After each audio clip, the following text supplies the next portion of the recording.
Tere ka minu poolt. Kas te kõik kuulete mind? Andke mulle palun märku. Ja.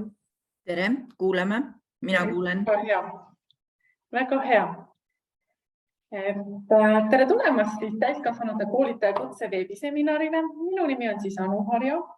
Igapäevaselt töötan ma Eesti Töötukassas, kuid olen siis aktiivselt tegev täiskasvanute koolitajamaastikul koolitajana ja ise oman ka täiskasvanu koolitaja kutset tasemel 8.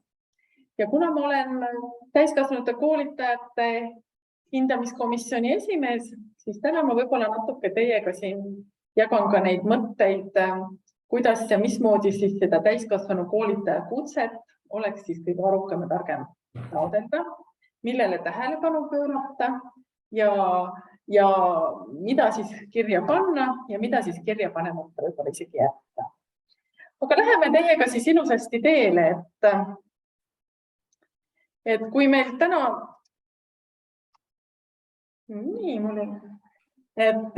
kui me täna ütleme, et see täiskasvanu koolitaja kutse on tegelikult sellise kutsestandardiga meil olemas aastast 2020. Et viimased uuendused viidi läbi ka aastal 2020, et teie, kes te täna olete esmataotlejad või taastõendajad, siis eelkõige taastõendajad peavad nüüd küll olema väga tähelepanelikud, et mis on siis nende kutsete juures muutunud. Aga mis see kutse siis meil tegelikult on, et kutse on ühelt poolt meie kvalifikatsioon ehk teistpidi, et kas me siis ikkagi teame, et kui me ühel või teise koolitaja puhul otsime endale parimat koolitajat, et kas sel koolitajal on olemas kõik need oskused, mida me täna koolitajalt ootame. Ja neid oskuseid just nimelt selle kutseeksamiga ehk selle kutsestandardi põhise kvalifikatsiooniga siis tegelikult ära kirjeldatakse ja teiselt poolt ka ära määratletakse. Et milline tase on parajasti teil ja kuidas seda kõige paremini kindlaks teha, sellest me räägime ka täna.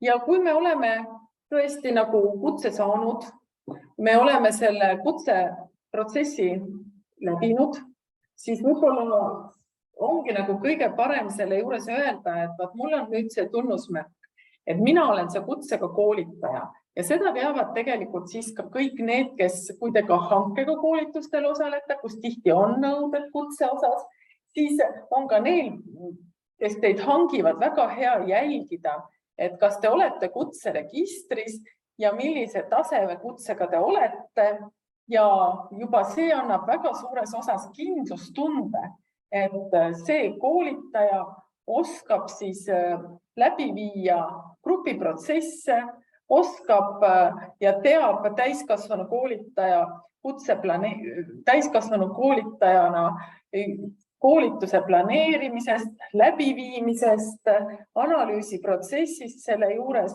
ehk me teame, et me oleme saanud endale pädeva koolitaja.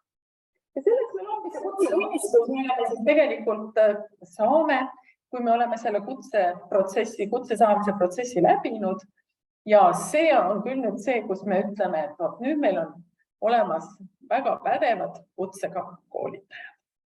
Täiskasvanute koolitaja kutset annab siis Andras. Andras sai siis nüüd uuesti 5 aastaks õigused sellel aastal, uuesti kutset järgmise 5 aasta jooksul välja anda. Ja täiskasvanu koolitaja kutset annab välja ka Tallinna Ülikool ja täpselt samamoodi tasemel 6 ja tasemel 7, kui te olete läbinud andragoogika õppe, bakalaureuseõppe tagajärjel siis tasemel 6 ja magistriõppe tagajärjel tasel 7.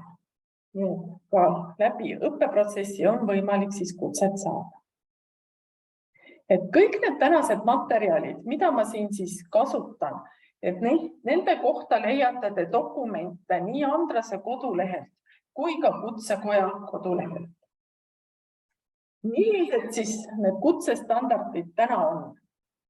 Et kuna meie räägime siin Eesti täiskasvanute koolitaja assotsiatsiooni ja Andrase poolt välja antavatest kutsetest, siis Andras annab välja 6 erinevat kutset täiskasvanute koolituse osas. et nii tasemel 5, tasemel 6, kuid tasemel 6 on võimalik saada ka veel suhtlemistreeneri pädevus, koolitaja 7 ja ka tasemel 7 on võimalik saada siis suhtlemistreeneri täiendav pädevus ja täiskasvanute koolitaja tase 8. Et kui nüüd nagu mõelda, et ma tahan tulla seda kutset taotlema ja ma olen tõesti esmataotleja, et mulle varem ei ole seda kutset antud ei tasemel 5, 6, 7 ega 8, siis alati on see küsimus, et kui ma tulen kutset taotlema, milline tase mul siis on, kus ma siis tean, millise tasemele ma vastan. Et siis on alati kõige arukam võtta lahti just nimelt Kutsekoja kodulehelt kutsete kirjeldused ja täiskasvanute koolitaja kutsete kirjeldused, see lisa 1 rahulikult läbi lugeda. Ja mõelda, kas mul on olemas need oskused ja need kompetentsid, mida nõutakse näiteks tasemel 5. Või kas mul on olemas need kompetentsid tasemel 6. Tihti mõeldakse, et see tase 5 on nii madal tase, siis tegelikult on tase 5 juba väga kõrge tase, sest kutsete tasemed hakkavad tasemest 1. Ja täiskasvanute koolitajal on juba nii palju vaja täiendavaid kompetentse, et meie tasemete kirjeldused hakkavad tasemest 5. Nii et kui me ütleme, et tasemelt 1 hakkavad tavaliselt kutsete kirjeldused peale, siis meie alustame tasemelt 5, nii et see on juba päris kõrge tase. Ja siin on juba täiendavalt väga palju nõudeid, mida peab siis teadma, oskama. Ja kui te olete nagu need rahulikult läbi lugenud ja mõtlete, et hea küll, et ma tulen proovin seda taset 6 saada, et küll ma siis saan ka selle taseme 5, kui ma näiteks 6-le ei vasta, siis sellist võimalust ei ole. Te tulete ja küsite kindlat kutset ja teile läbi kutseprotsessis olemise selgub, kas te vastate tasemel 6 kutsele või mitte. Kui kunagi meil oli tõesti taastõendajad võib-olla mäletavad, oli see võimalus, et kui ma täiskasvanu koolitaja kutset 6 ei saa, siis 5 sain, et võis juhtuda nii, siis enam sellist võimalust ei ole. Nüüd taotletakse kutset just nimelt sellel kindlal kutsetasemel ja tuleb ka vastus, kas te vastate sellele kutsetasemele või ei vasta. Nii et selle tõttu just nimelt see lisa 1 läbilugemine on tõesti suur soovitus teile. Sellest peaks kogu kutse taotlemise protsess algama. Kindlasti, millele tuleb veel tähelepanu pöörata, millele väga tihti ei pöörata tähelepanu, on kutsestandardis kasutatud terminid. Ja lisa 2 on need terminid ilusasti ära kirjeldatud. Mida me ühe või teise termini all mõistame.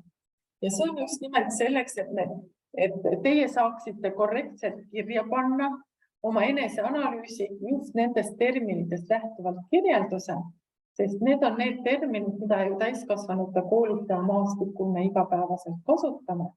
Ja hindajad saavad ka aru, millest te räägite, mida te kirjeldate ja samamoodi on siis meil ka jälg maas sellest, et te teate tõesti ja tunnete seda terminoloogiat just nimelt täiskasvanu koolitaja.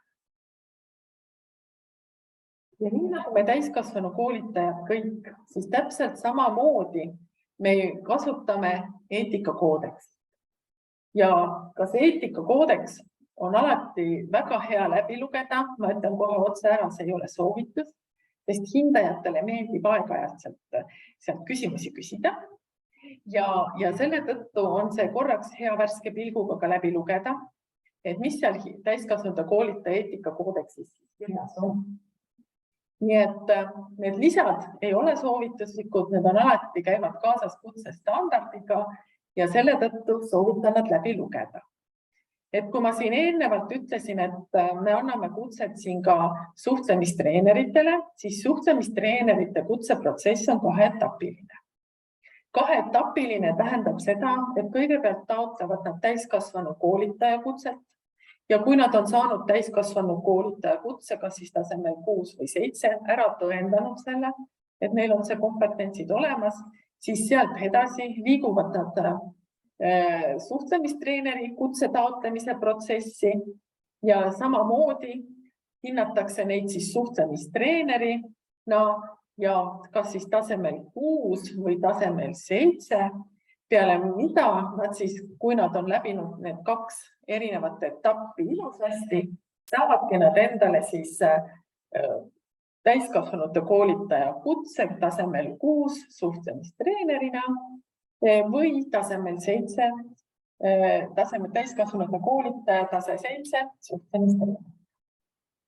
Nii et kui me liigume siin kompetentside maailmas, siis see kompetents tegelikult kirjeldab neid ära. Kui me täna hakkame rääkima natuke nendest kompetentsidest, et siis hariduse kontekstis ongi tegelikult see, et need meie teadmised ja oskused ja hoiakud ongi nagu sellise kogumina ära kirjeldatud. Ja me saame aru, et kas siis see kutsetaotleja, kes tuleb kutset taotlema, kas ta on jätkusuutlik selles valdkonnas tegutsema või mitte. Kas ta räägib meie erialast keelt, ühelt poolt just nimelt nende terminoloogiat, kas ta saab aru, milline on meie eetikakoodeks ja kas nad siis avalduvad läbi selle kirjelduse, mida ta on siis täna eneseanalüüsis ära kirjeldanud, kõik need oskused, hoiakud ja teadmised. Ja kui me ütleme, et erialane kompetents, siis erialane kompetents on meil ka ilusasti, millest ma täna natuke ka võib-olla rohkem räägin, ongi need, mis avalduvad just täiskasvanute koolitajana. Et meil on olemas ka sellised üldised kompetentsid, mis on nagu väga paljudel erinevatel kutsetel sarnased, aga erialane kompetents on nüüd küll selline kompetents, mille kaudu siis peab avalduma see täiskasvanute koolitajaks olemine. Need oskused, need teadmised selles valdkonnas. Ja teatud kutsealal töötamiseks meil ju vajalikud pädevused määratletakse ju kutsestandardites. Nii et sellepärast siis ka, et me saaksime tööd teha täiskasvanu koolitaja valdkonnas, on just ka siin need erialalised vajalikud pädevused ehk just need erialased kompetentsid väga ilusasti ka meil ära kirjeldada. Üks küsimus vahepeal. Ja, nüüd vist mitu inimest, et kas need slaidid peavad jooksma ja me näeme alles esimest. Ei, meil ei jookse. Et kutsestandarditest ma rääkisin ka nendest täiskasvanud koolitaja kutsete kirjeldusest. Rääkisin kutsestandardis kasutatud terminitest, et vaadake siis need ilusasti üle. Jõudsin siia kompetentside juurde. Ja rääkisin ka seda, et need erialased kompetentsid on see, mida me nagu eriliselt vaatame just nimelt kutsetaotlemise juures, et kuidas ja mismoodi avalduvad teil siis need kompetentsid. Kui me ütleme, et koolitaja kompetentsi sellised läbivad tegevusnäitajad on siis selles osas, et kui me ütleme, et ühelt poolt me ju vaatame ka seda, et millised need läbivad tegevusnäitajad selle koolitaja puhul siis on, et kas ta valdab koolitusel käsitlevat valdkonda või teemat või ainet ehk me kindlasti jälgime siin see, et te olete seda, millest te õpetate, millest te koolitate, et teil on selleks olemas ka vajalikud teadmised, oskused ja kogemused. Et kas siis haridusalane kompetents, pikk praktikaalane kompetents, ehk see näitab ära seda, et te valdate seda valdkonda ja teemat. Et ei ole nii, et ma õpetan seal 20 erinevas teemas ja kõik need teemad on mul võetud Google'st kuskilt, panen jälle kokku ja jooksen jälle teele. Et me vaatame, et teil oleks ka siis tõesti tõendatud need kompetentsid, et teil on vastavat haridus antud sellel erialal või siis te olete pikalt töötanud antud valdkonnas, kus teil see kompetents on siis avaldumas. Miks me seda nagu väga palju jälgime, et meil on siin ka olnud päris palju juhtumeid, kus inimene tuleb kutset taotlema ja et ta üritab meile tõendada just nimelt eeskätt, et ta on täna väga pädev keelekoolitaja. Samas ta ei ole läbinud keelekoolitusi ise, et keelt koolitada, sest seal on taustal ka veel metoodilised lähenemised ja nii edasi. Ja kui me vaatame tema koolitusmaterjale, siis sealt me näeme ainult viga vea otsa, eks ole. Et küsimus nagu ongi, kuigi me ei hinda seda sisu, aga need on need, mis nagu silma hakkavad. Et selle tõttu me siis ka jälgime seda, et inimene oleks pädev selles valdkonnas koolitusi läbi viima. Loomulikult inimene peab tundma täiskasvanu koolituse ja andragoogika põhiprintsiipe ja neid ka nagu teadma, et millele siis kogu see valdkond täna toetub. Ja nii nagu ma ütlesin, ka eetilisi norme, konfidentsiaalsusnõudeid täna, mis on väga oluline ka koolitaja maastikul. Samamoodi, et see taotleja, kes tuleb kutset taotlema, et ta populariseerib kutset, hoiab kutset ja mainet, et tal on koolitaja ja maine taustal. Ja samamoodi valdkonna tegevusi reguleerivaid seadusi ja õigusakte, et ka seda tuleb järgida meil. Ning et ka koolitaja teab ja me näeme tema sellisest eneseanalüüsis kirjeldatust, et kuidas ta annab siis õppijatele tagasisidet, kuidas ta kasutab koolituse läbiviimise keelt kõnes ja kirjas ja teatud tasemetel me ka jälgime, et kas ta ka siis mõnda võõrkeelt kasutab veel lisaks ja kasutab siis asjakohaseid info- ja kommunikatsioonitehnoloogia vahendeid õppeprotsessis, et see on ka ja ma tean ka väga paljusid inimesi, kes igapäevaselt ei vii läbi koolitusi just nimelt ja nad ei kasuta info- ja kommunikatsioonitehnoloogiat, kuid nad on väga pädevad otsimaks ja üles leidmaks neid kaasaegseid infotehnoloogilisi vahendeid ja kirjeldamaks siis ära, milliseid ta valdab, mida ta millise õppeprotsessi juures teeb ja võib ka olla tõesti see, et tänapäeval näost näkku koolituste juures kasutamegi pabertahvlit ja markerit ja koolitusgrupiga koos valmib kogu see õppeprotsess sellisel kujul. Nii et ka see on nagu see, mida te ilusasti ära siis kirjeldada saate, sest me kõik koolitame väga erinevates valdkondades ja need koolitusmeetodid, mida me ka kasutame nendes valdkondades, on erinevad. Ma loodan, et slaid liikus. Millised on siis need erialased kohustuslikud kompetentsid? Ühelt poolt siis see õppeprotsessi ettevalmistamine.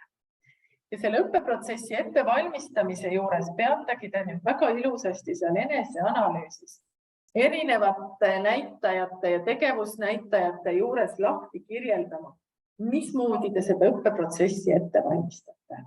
Mismoodi te järgite, koostate just nimelt seda koolituskava, mismoodi, kas te tuginete õppekavale, mismoodi te, kes läbi tellijate, kes läbi iseseisva protsessi seda ettevalmistust viib, et kuidas te nagu kõike seda teete.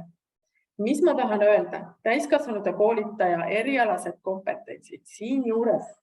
Palun kirjutage seda, mida te igapäevaselt teete. Mitte seda, mida peaks tegema või võiks teha või tuleks teha, aga mida teie selles protsessis teete.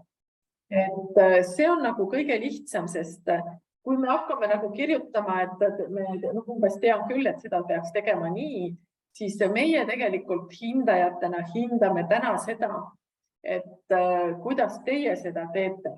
Missugused on teil need koolitus, see planeerimise ja ettevalmistamise juures, kas, nagu ma ütlesin, et suhtlen tellijaga, tuleb soov, teen pakkumise ja mul on selline koolituskava või mul on selline õppekava, millest lähtuvalt teen oma koolituskava, kirjeldage läbi iseenda.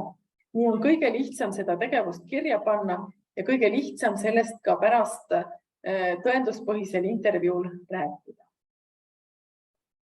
Kui ma räägin pärast hiljem natuke ka nendest tõendusmaterjalidest, aga õppeprotsessi läbiviimise juures täpselt samamoodi, kuidas te teete, mida te teete, et läbi enda panete kirja, kuidas te neid teete, milliseid meetodeid kasutate, milliseid metoodikaid kasutate, et need õpiväljundid viia just nimelt inimesteni ja millise kogemuse te ise siis selle baasilt saate. Ja kuidas te pärast oma õppeprotsessi ja õpitulemusi analüüsite ja hindate, milliseid järeldusi teete. Nüüd kompetents, mis näitab eriti, kuidas te olete kaasas täiskasvanu koolitaja sellise arendusloome või teadustegevusega, ning kuidas te siis ise sellesse valdkonda panustate, siis erinevatel kutsetasemetel on need siis erinevalt ka ära kirjeldatud. Ja ootame ka siis tõesti vastavalt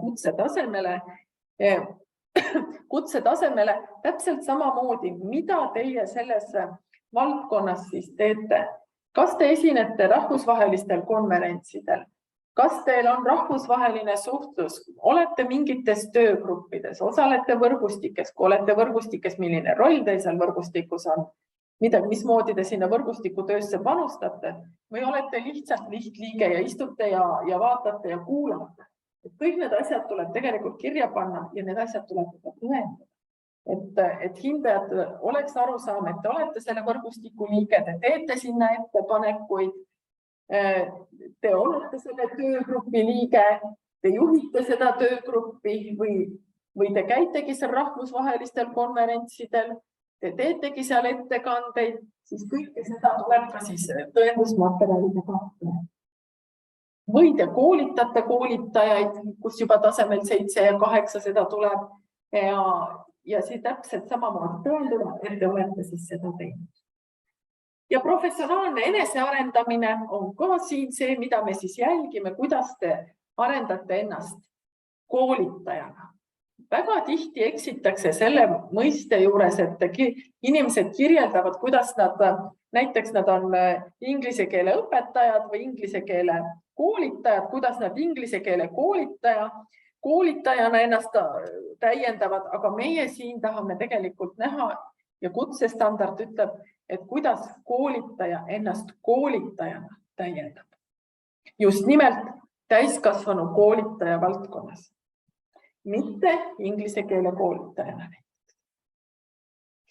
Nii et siin tuleb väga täpselt jälgida terminoloogiat, nagu ma soovitasin eespool, ja siis lahti mõtestada iseenda igapäevane tegevus.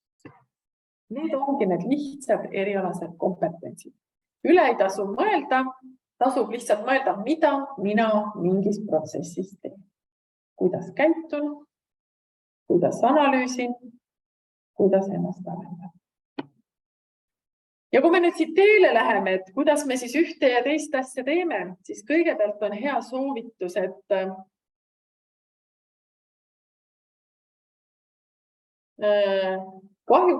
hea soovitus see, et kõigepealt palun tehke lahti andras.ee kodulehekülg ja lugege läbi e-portfooliole esitatud lood. Miks see väga oluline on? Et mitte eksida ka e-portfoolio koostamise juures, et mis seal täpselt peavad olema ja kuidas peavad siis asjad esitatud olema. Et täna on väga tihti just niimoodi, et tehakse e-portfoolio, tehakse see keskkonnas, kuskil keskkonnas, tehakse siis selline kodulehe stiilis portfoolio, kuhu on siis kuskile pandud tõendusmaterjal, kuskil on siis kodulehelt avaldub siis omaette jooksvalt tegevusnäitajad vastavale kutsestandardile. Ja vahest märkame ka seda, et oi, et näed, taotleja tahab saada taset 6, aga ta on nüüd üritanud väga kaval olla, et on pannud siin osad kutsestandardi 5 tegevusnäitajad ja osad 6. kutsestandardi tegevusnäitajad, siis võite kohe täiesti kindel olla, et te kutseeksamile ei pääse. Et sellepärast on meil alates 2020. aastast ka nõue, et peab olema lisaks, kui te soovite sellises kodulehe stiilis oma keskkonda ilusamaks muuta, et te toote need eraldi välja veel täiendavalt, siis meil on nõue juures, et peab olema ka selles e-portfoolios kehtiva aastaarvuga eneseanalüüs. See tähendab siis seda, et õige eneseanalüüsi vorm tuleb võtta just nimelt andras.ee kodulehelt. Kuna selle aastal said kõik eneseanalüüsi vormid täiesti uuendatud, siis ka taastõendajad, juhin teie tähelepanu, palun ärge võtke vanu vorme, mida te olete varem täitnud või teinud. Seal ei ole enam mitte midagi teil kasutada. Nii et tuleb võtta õige uus vorm ja kuna meil on nüüd ka taastõendamise protsess natuke teistel alustel ja teistmoodi, millest me ka täna veel räägime, siis just nimelt lähtuge just õigest analüüsivormist. Ja e-portfoolio siis kindlasti ka kõik, ei ole mõtet seda e-portfooliot üle koormata erinevate tõendusmaterjalidega. Vaat piisab, kui on 1 või 2 tõendusmaterjali ühe või selle tegevusnäitaja kohta, kus me näeme, et te tõesti olete seal ja seda protsessi teete.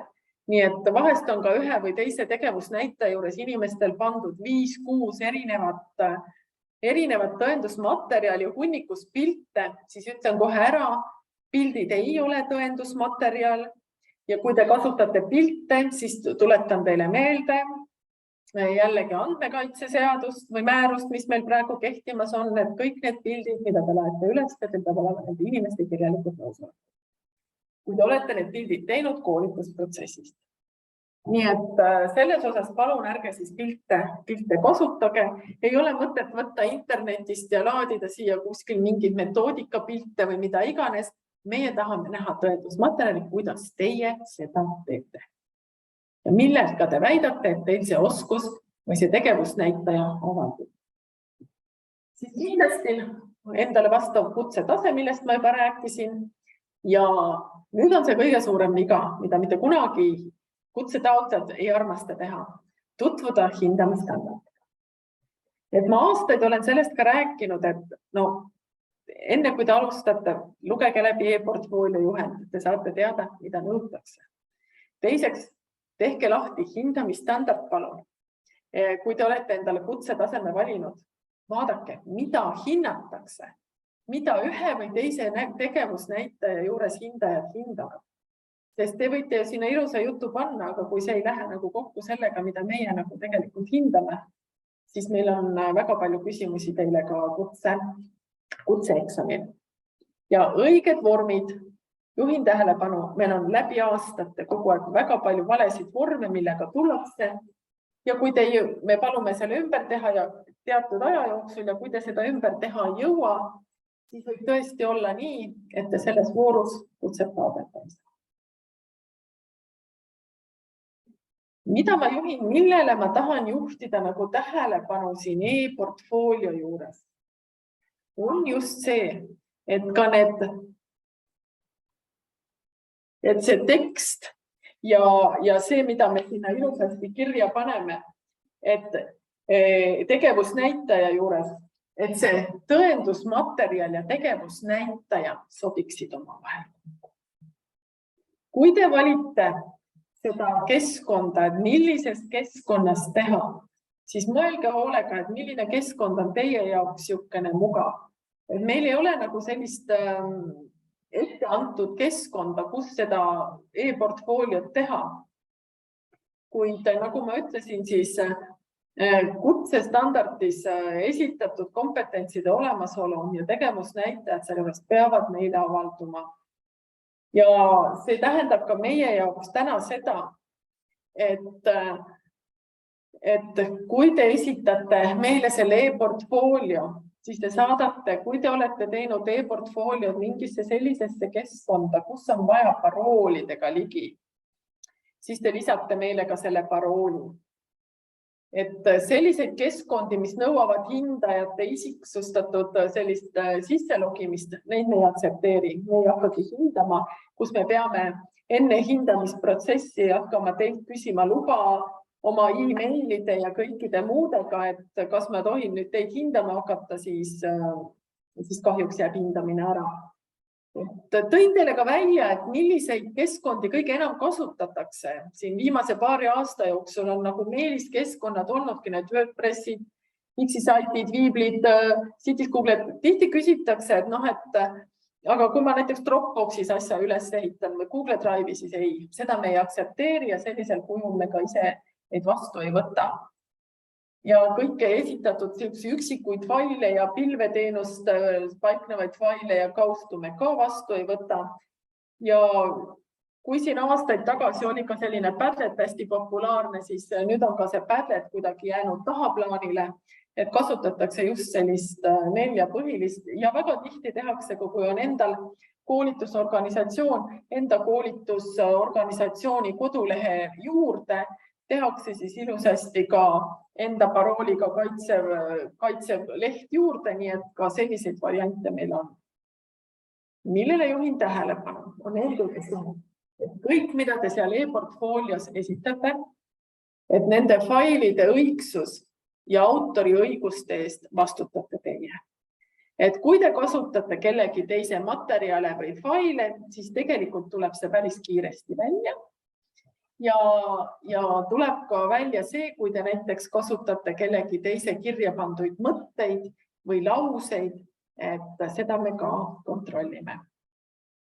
Ja teie vastutate, et kõik lingid, kui te olete teinud neile linkidega juurdepääsud enda failidele ja tõendusmaterjalidele, et need lingid töötavad ja et kõikidele materjalidele on ligipääs. Et meie ei pea hakkama otsima, kust ma midagi leian, vaid teie ülesanne on tagada, et need lingid töötaksid. Tihti juhtub seda, et te teete oma arvutis, need asjad on kas teie serverites kuskil või need asjad on kuskil pilve peal, mis on teie paroolidega kaitstud või need asjad, mida te sinna lingina juurde panete, on teie desktopi peal. Aga nüüd, kui see tuleb nagu teine inimene kuskilt teisest arvutist seda avab, siis ta ei pääse nendele ligi. Et selle tõttu ma soovitan, et kui te neid linkimismeetodeid ka teete, et te siis kontrollite kuskilt teisest arvutist, et kas need asjad ka üldse töötavad ja kas nendele asjadele on ligipääs. Sest vastasel korral antakse, kui me näeme, et üks või teine link dokumentide kontrollis ei tööta, teile antakse jälle võidakse anda väga väike tähtaeg, millal need lingid siis töötama peavad saama. Ja siis võib olla jälle see, et samal ajal pole võimalik näiteks seda kõike jälle korrastada ja võib juhtuda, et ei jõua nagu hindamisele. Mida veel tähele panna? Tähele tuleb panna ka seda, ja need on kõik asjad on kirjas ka e-portfoolios, et e-portfoolio peab olema kättesaadav kogu hindamisperioodi jooksul. Ei ole nii, et esitasite dokumendid ära, käisite nüüd kutseeksamil ära ja nüüd blokeerin ära ja nüüd võtan asjad maha. Ei. Alates avalduse esitamisest kuni kutsekomisjoni otsuse jõustumiseni, kus teile öeldakse, et te olete saanud kutse, peavad need asjad olema avalikud. Aga kui te nüüd ei rahuldu sellega, et teile seekord kutset ei anta ja te hakkate meiega vaidlema, siis täpselt kuni vaidlusprotsessi lõpuni peab olema see kogu teie e-portfoolio kättesaadav ja e-portfoolios ei tohi teha muudatusi. Me seda saame ka väga ilusasti välja võtta, kui te olete e-portfooliot vahepeal salaja täiendanud. Kui meil on seekord e-portfoolio esitamise tähtajad ja kutsetaotlemise tähtajad 1. november, siis kui te olete näiteks 2. novembril tuli hea mõte, et see jäi kirja panemata ja panen selle dokumendi juurde, siis te olete juba eksinud kutse andmise korra vastu ja te enam eksamile ei pääse. Tuleb jälle järgmisse vooru oodata oma ligipääsu, sellepärast et e-portfoolio sisu täiendamine ja muutmine on lubatud vaid kutseandja palvel, kui me palume teil seal et link ei tööta või mida iganes, siis me oleme selle ära fikseerinud ise. Aga kui me näeme, et vahepeal on tehtud muudatusi, siis ei ole lood teiega päris head. Mis veel? Kindlasti, nagu ma ütlesin, kehtival vormil esitatud eneseanalüüs. Selle aastal kõik vormid said uuendatud, palun võtke õige vormid.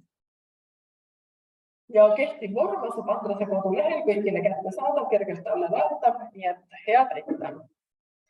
Ja kui te olete teinud eneseanalüüsi eesti keeles, kui te soovite tulla tegema kutset vene keeles näiteks, siis peate juurde esitama ka venekeelse eneseanalüüsi. Miks see nagu vajalik on? Et meil on olnud päris üksjagu selliseid juhtumeid, kus esitatakse eestikeelne analüüs ja siis tuleb inimene vene keeles kutseeksamit tegema ja teate, see inimene ja eneseanalüüs ei lähe mitte kuidagi kokku. Et inimene räägib ühte, selgitab ühtemoodi ja eestikeelne analüüs on hoopis teistmoodi kirja pandud. Siis on just hea võrrelda, kui venekeelne ja eestikeelne analüüs on olemas ja me saame ka täpselt samamoodi kutseeksamit siis vastavalt sellele ka küsida. Mida veel? Kui ma ütlesin, et kindlasti vaadake palun läbi. Ja, et inglise keele koolitaja ongi täiskasvanu koolitaja, aga just nimelt, et Jüri lisab siin, et eristada tuleks täiendamist inglise keele valdkonnas ja kuidas inglise keelt täiskasvanutele õpetatakse. Nii et just viimane on see, mis meile sobib. Nii et jah, Jüri siin täiendab. Aga veel, kui me räägime hindamisstandardist ja kui me räägime siin nagu sellest, et ma soovitasin, et seda tuleb läbi lugeda, siis hindamisstandardis on ära kirjeldatud ka kogu hindamisprotsess. Kuidas hindajad hindavad? Ja välja on toodud ka just nimelt need tegevusnäitajad ja hindamiskriteeriumid, mida ma ütlesin, et olge kenad, vaadake neile korraks otsa. Näiteks, kui meil on tegevusnäitaja, kus õppeprotsessi ettevalmistus, kus meil on kirjas punkt 1.1 näiteks, et selgitab eelnevalt välja ja analüüsib konkreetse õpperühma õppija erivajadusi ja vaadake, mida ütleb hindamiskriteerium. Et kirjeldate, kuidas selgitab välja õpperühma ja õppijate erivajadused. Hindaja hindab seda, kas te kirjeldate ja selgitate, kuidas te seda teete ja mismoodi te arvestate neid koolituse kavandamisel. Nii et selles osas olge siis tõesti head ja kavavad, vaadake, mida hindajad hindavad, siis on ka teil kergem endal seda ilusasti kirja panna. Või näiteks tegevusnäitaja õppeprotsessi ettevalmistus koostab koolitusprogrammi ja planeerib oma tegevuse näiteks lähtudes õppekavast selle olemasolul. Ja siin te kirjeldategi, kuidas te oma tegevust planeerite ja esitategi ühe enda koostatud koolitusprogrammi. Kui on olemas õppekava, siis tuleb ka veel selgitada, et teil on ka täiendavalt olemas õppekava, millest te lähtute, esitada ka tõendusmaterjalina see õppekava ja mismoodi te siis selle õppekava pealt olete selle koolitusprogrammi koostanud. Nii et see on juba piisav tõendusmaterjal ja väga hea on hindajatel näha, kuidas teil on õppekavast tulenevad koolitusprogramm ja kuidas te siis mida selle raames teete. Nii et tõendusmaterjal ka ilusasti olemas. Kui te jõuate eneseanalüüsi juurde, siis nii nagu ma ütlesin, et katsuge kirjeldada ja tuua näiteid just enda igapäevatöös. Ja kõik need tõendusmaterjalid, mida te nagu siis toote, tuleb siis lahtris just nimelt viide tõendusmaterjalidele välja tuua ja need peavad omavahel kokku minema. Ei saa olla niimoodi, et te räägite ühest asjast ja tõendusmaterjal on täiesti mingist teisest teemast. Kui te kirjeldate meile näiteks, et te koolitate seal psühholoogia valdkonnas või kui te koolitate meil näiteks viite läbi mingeid teistsuguseid koolitusi ja siis te ka kirjeldate, kuidas te neid teete ja mida te selle raames teete, toote just nimelt selle koolitusega seotud tõendusmaterjale. Et me saaksime aru ilusasti ühtsest tervikust, kuidas te seda teete. Et need on sellised soovitused teile siia juurde. Ja kui te nüüd, ma tahtsin teile korraks ka näidata seda pilti, et tihti tekib kuidagi nagu segadus või eksitus selles osas, et kui te kompetentsi tõendate, siin te 2000 tähemärgi juures kirjeldategi ära. Ei ole meil vaja seal 2 või 3 lehekülje pikkuseid tekste, vaid väga lühidalt ilusasti kirjeldate ära, kuidas te seda teete. Ja toote just nimelt siin lahtris, kus on kirjas tõendusmaterjalide esitamine, siis siin on kohustusi esitada tõendusmaterjal. Ei tohi jätta tõendusmaterjali esitamata, sest seda me küsime kohe juurde. Ja kui me näeme, et see tõendusmaterjal kuidagi ei sobi ka selle teie poolt kompetentsi tõendamise kirjeldusega, et siis me oleme ka natuke segaduses ja siis on meile juba rohkem meile vaja hiljem tõendada, miks see nii on ja mismoodi siis nüüd me need asjad saaksime selliselt, ja me küsime nagunii tõendusmaterjali kindlasti selle kohta, mida te olete kirja pannud. Või teine näide. Tavaliselt õppeprotsessi läbiviimise juures, kus on samamoodi kompetentsi tõendamise juures kirjeldate, mida te teete näiteks, kuidas te selgitate õppijatele õppekavas seatud eesmärke ja kuidas te neid toetate ja kuidas te neid aitate individuaalsete õppimiseesmärkidega sobitada, siis siin näiteks viide tõendusmaterjali lahtris, kus ei ole kirjas tõendusmaterjalide esitamine, siia ei pea mitte midagi panema, mitte midagi ei pea kirjutama. See lahter jääb tühjaks. Et teist korda sama juttu või minda uut näidet ei pea siin lahti kirjutama. Näiteid saate tuua siin just esimeses osas kirjelduse juures. Kui me nüüd räägime korraks ka tõendusmaterjalidest, see tõendusmaterjalide kohta on ka väga ilusasti tegelikult ära kirjeldatud tõendusmaterjalide osa meil e-portfoolios. Nii nagu ma enne ütlesin, et tõendusmaterjalide esitamine on kutsetaotleja ülesanne ja vastutab nende materjalide tõesuse eest. Nii et hea tõendusmaterjal, milline ta on seal ka väga ilusasti välja toodud.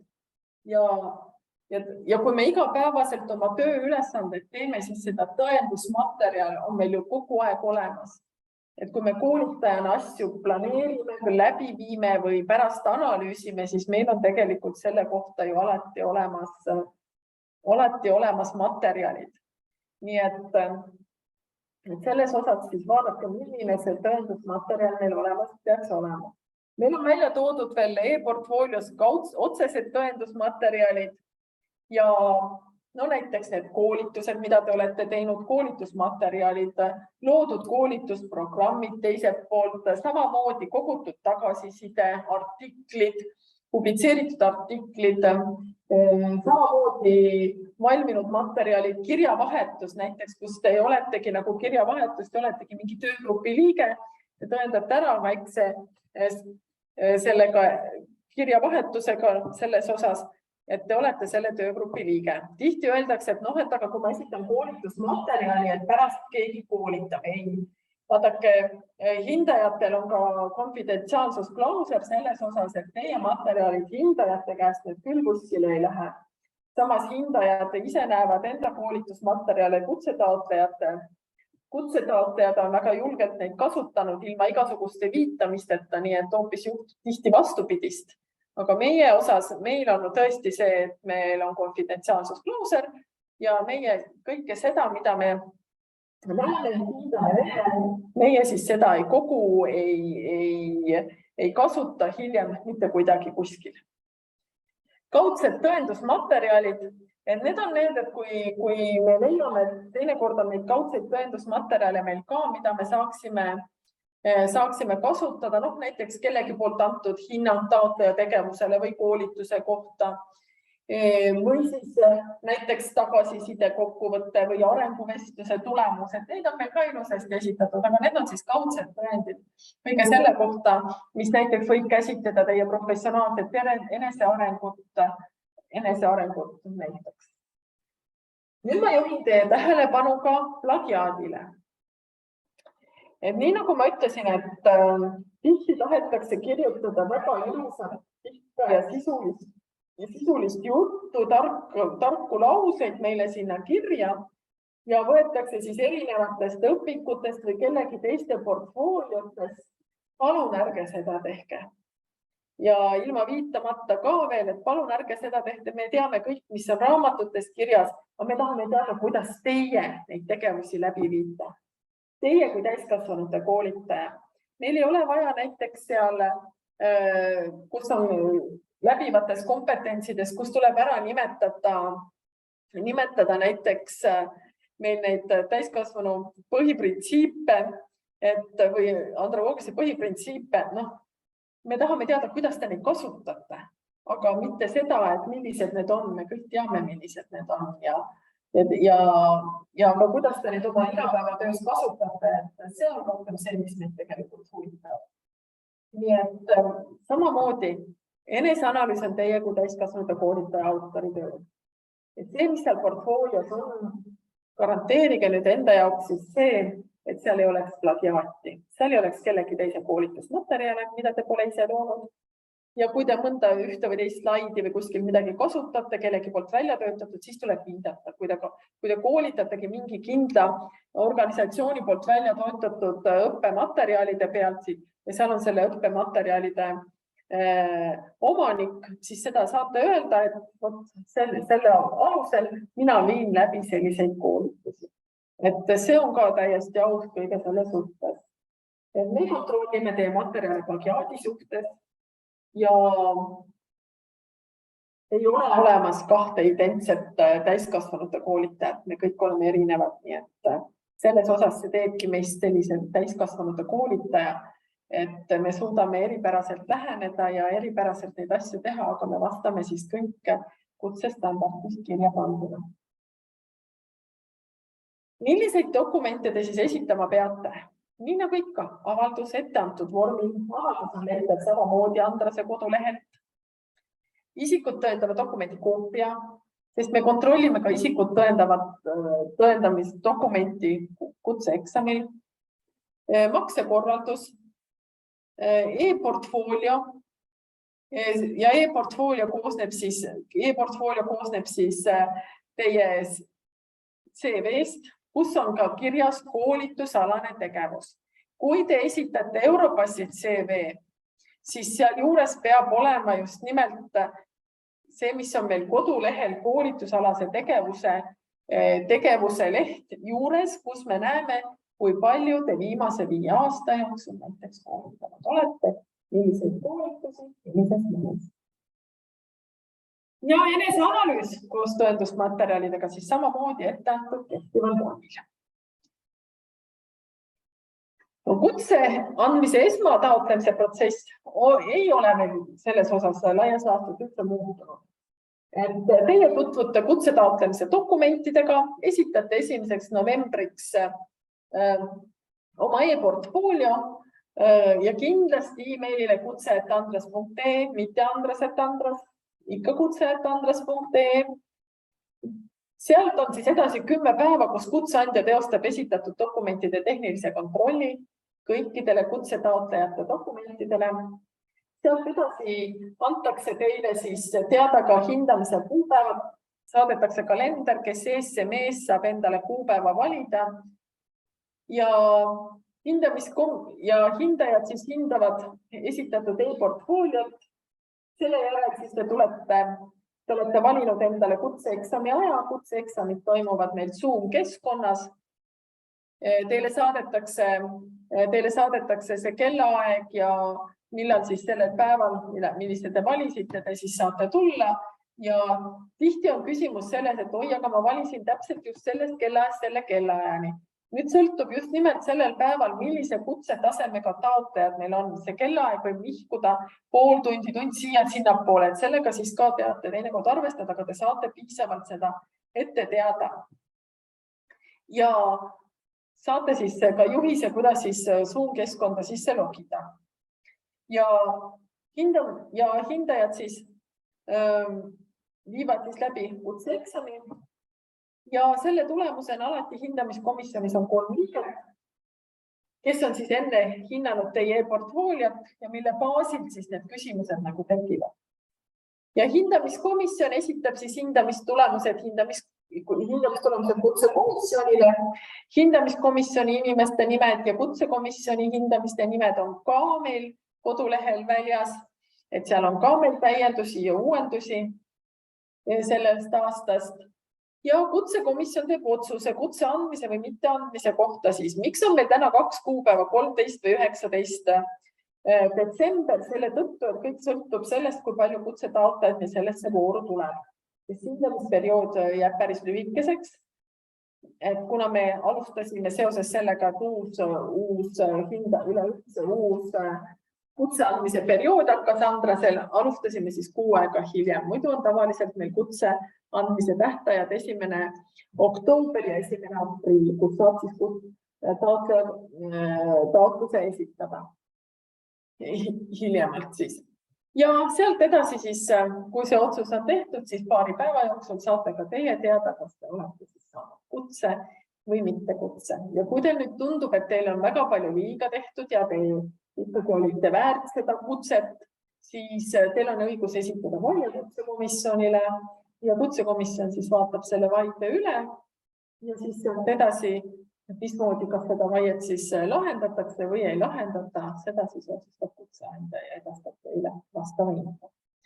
Nüüd meil on aga uus taastõendamise protsess, et taastõendajad, et teie peate nüüd olema hästi tähelepanelikud selles osas, et taastõendamiseks on seekord omaette eneseanalüüsid. Taastõendamise protsess on läinud selle võrra lihtsamaks, sest taastõendajad on meil aastate jooksul andnud siin tagasisidet selles osas, et võiks olla just nimelt see protsess lühem, et meil on juba ju korra kutse olnud, kõike meid ju teatakse ja tuntakse, siis tõesti ja võiks olla selline arendav vestlus, kuidas me kolleegid saaksime omavahel siis just nimelt neid täiskasvanuhariduse teemal ka mõtteid vahetada, siis me olemegi teie sellisest tagasisidest, varasemast tagasisidest kinni võtnud ja enam ei pea te esitama tervet pikka eneseanalüüsi, just nimelt viimase 5 aasta vaade, kus te esitate avalduse, kus te esitate samamoodi oma CV koos koolituse kirjeldusega viimase 5 aasta kohta ja esitate eneseanalüüsi, aga teie eneseanalüüsi vorm koosneb ainult 2 kompetentsist ja tasemel 5 ainult ühest. Tasemel 5 peab siis tõendama ainult oma professionaalset enesearengut. Tasemel 6, 7 ja 8 siis nii arendusloome kui teadustegevus täiskasvanuhariduse valdkonnas ja professionaalset enesearengut. Nii et mõnevõrra lihtsam. Kui teil on täpselt samamoodi, kui te esitate selle taastõendamise taotluse, siis kutseandja teostab ka nende osas dokumentide tehnilise kontrolli ja hindajad hindavad esitatud e-portfooliot ja peale seda tuleb teile ka selline kiri, kus siis saate teada ka saate valida endale siis millisel kuupäeval, kui oleneb, kui palju taastõendajaid on, millisel kuupäeval toimub juhendatud grupivestlus. See on kohustus. Nii et juhendatud grupivestlusele te tulete siis need, kes teid läbi meile e-portfoolio hindamise tulemusel juba hindajad hindavad, et kutsetaotlejal ei ole seal nagu suurt midagi kirjas, et kutse saamiseks, siis me küsime täiendavaid dokumente ja kui me näeme, et kutsetaotleja ei suuda tõendada kutset, taastõendada kutset, siis te ka sinna juhendatud grupivestluse vooru ei pääse. Mida tähendab juhendatud grupivestlus?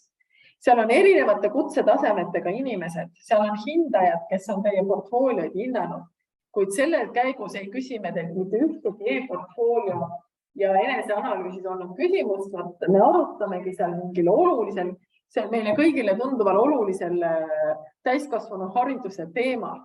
Neid erinevaid teemasid on ju täna õhus väga palju, kus me tahaksime kaasa rääkida, kus me tahaksime mõtteid vahetada, kus me tahaksime oma kolleegidega nagu nõu pidada.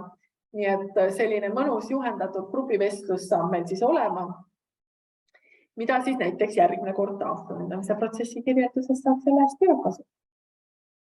Ja kui me oleme seal taastõendamise grupivestlusel olnud, seal me hindeid ei pane, plusse miinuseid ei jaga, aga oluline on kohal olla, oma mõtteid avaldada, meiega kaasas olla. Ja sealt me samamoodi saadame siis teie esitatud e-portfoolio hindamise tulemused, saadame siis kutsekomisjonile. Me piloteerime seda juhendatud grupivestlust, et ärge siis nüüd ära ehmatage selles osas, et keegi ütleb, et oma esitluses võiksid lisada viite illustratsioonide autorile. Ja, Jüri, illustratsioonide osas on mul päris esimesel leheküljel olid kõik viited olemas, nii et see on olemas. Ja kui me ütleme selles mõistes, et juhendatud grupivestlus, et me teemad teile ette, teema selgub just nimelt sellel päeval ja me piloteerime, kuidas meil läheb. sest seda me teeme tõesti esimest korda selles voorus, nii et ei tasu karta nagu, et hindajad ja teie olete kõik täpselt samamoodi, ühtemoodi selles situatsioonis ja räägime ja arutame, aga oluline on olla siis kaasas ja oma mõtteid ka jagada. Nii et ei mitte midagi hullu, poolese tunni jooksul me suudame siis seda vestlust ka seal üleval pidada ja hea on ju kolleegidega tegelikult mõtteid vahetada mõnel olulisel teemal, kus tahaks kaasa mõelda, tahaks ka midagi arvata, tahaks ka midagi öelda. Ja esmataotlejate kompetentside hindamine toimub 2 etapis, nagu ma rääkisin, enne dokumendide siis tõenduspõhine intervjuu ja peale seda, kui olen näiteks täiskasvanu koolitaja kutse osas teadmised selged, siis läheb ka suhtlemistreenerid saavad oma hindamisprotsessi jätkata ja lõpliku kutse andmise või mitteandmise kohta teeb ikkagi otsuse kutsekomisjon, et sellest ka siis ja taastõendajate puhul siis ongi dokumentide hindamine ja juhendatud grupivestlus. Kõik see on ilusasti meil kirjas ka hindamistandardis. Saate seda rahulikult lugeda, et samamoodi kutse andmise ja mitteandmise kohta teeb ikkagi otsuse kutsekomisjon, et hindajad panevad siis enda mõtted kirja. Ja kutsetunnistus, et kõige hiljemalt siis koguneb kutsekomisjon 19. detsembril, olenevalt siis kutsetaotlejate arvust, kes siis teeb otsuse ja kutsetunnistus on märk teie kui täiskasvanute koolitaja pädevuse kohta. Et kas on teada ka mingid võimalikud ajad juhendatud grupivestlusteks? Ei, täna veel ei tea, sellepärast, et me ei tea ju täna, kui palju meil tuleb kutsetaotlejaid. Et need alles selguvad selles osas, kui palju meil tuleb taastõendajaid alles 2. novembri varahommikul, eks ole. Et sõltuvalt sellest saame me siis vaadata, millal toimuvad siis just nimelt need juhendatud grupivestlused. Hinnakiri on ka leitav ilusasti Andrase kodulehelt ja taastõendamise tasu on kõigil 1. Selles osas välja arvatud siis suhtlemistreeneritel, kellel on 2 komisjoni vaja läbida.